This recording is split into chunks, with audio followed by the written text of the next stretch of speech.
This segment is called Questions from Viewers. How do you charge for your handcrafted work? First of all, let me tell you that in the crafting world, getting paid for what you are actually worth most of the time does not happen. Why do you ask? When you are passionate about what you do, sometimes you can sink a lot of time into your work because you want to make it just right, just the way you want it. So when you do this, majority of the time you put way too much time into it for others to really appreciate how much it really costs. For example, take crocheting for instance. I love to crochet these beautiful multicolored afghans. Take this particular one for instance. This afghan has 16 individual squares consisting of 6 skeins of yarn and many, many, many hours. Well, let's do the math. The average cost of a skein of yarn is $2.75. So if you bought 6, that would mean they cost $16 for the yarn. Now this afghan has 16 individual squares. And on a good day, it'll take me about an hour to complete one of the squares.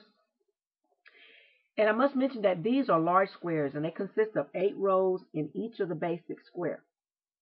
So let's just say for the sake of argument, I'm worth $14 an hour.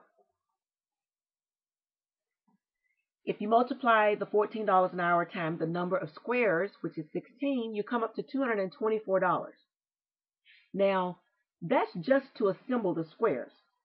And as you can see in these squares, they're outlined with brown, and then the brown is outlined with yellow. Now that equates to another 15 minutes of outlining and changing of the colors.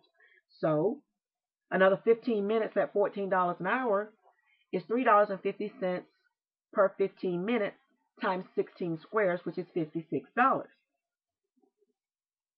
Now you notice that once the yellow outline is done, the individual squares must be joined together and tied off. So that takes about another 5 minutes to do that. That equates to about $1.16 per square, which is about $18.56 for the complete job. Because the outline of the afghan is done in order to add the scallop edge or a fringe to the edge of the afghan. So this takes me about an additional 5 hours. So that's 5 times $14, which equals $70. But I got to add the fringe. And before you can add the fringe, the yarn has to be cut into different lengths, or the correct length rather. And then that's going to be a total of like 96 fringes all the way around, the particular afghan, which is about 4 hours at $14 an hour. That's, let's see, $56.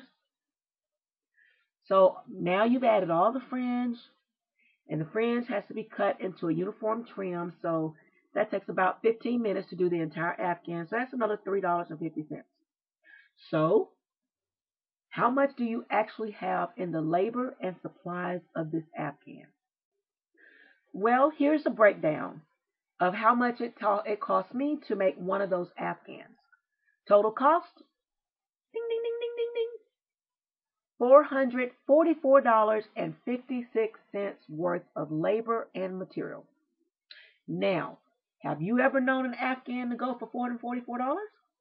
I didn't think so.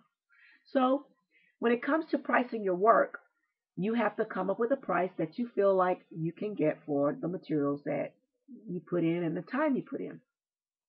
So unless you're going to just give it away as a gift, I would say stick to crafting items that you know you can make a profit from, because an afghan is definitely not one of them. Hope this was helpful. Happy crafting!